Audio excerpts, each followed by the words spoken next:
An American expert has said that China is able to contain the COVID-19 relatively quickly with smaller economic losses.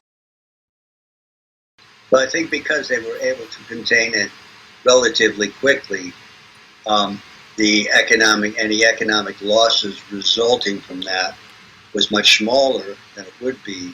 So I think they won by that because maybe in the short term, people from the outside say, well, we're still working, we're doing this, and, China has these quarantines and all this other stuff, that then people there get sick over a longer period of time, and with greater death toll than China. It shows that what China was doing was very effective and probably did the minimal damage to the Chinese economy as any other policy would have done to it.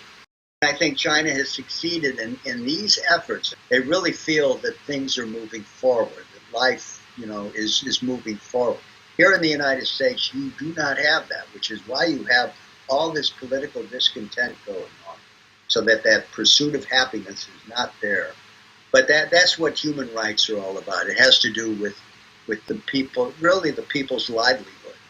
Are they better off? Are they doing much better? Do they have suitable employment? Are they happy with what they're doing on that? These kind of things.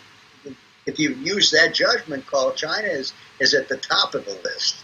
And the United States is really kind of down there a little bit because we've lost that sense. That the government has to work for the general welfare of the people. But our politicians don't understand that. Nobody's putting their putting them to the test on that either. Neither the voters nor anybody in government. And it's a sad situation.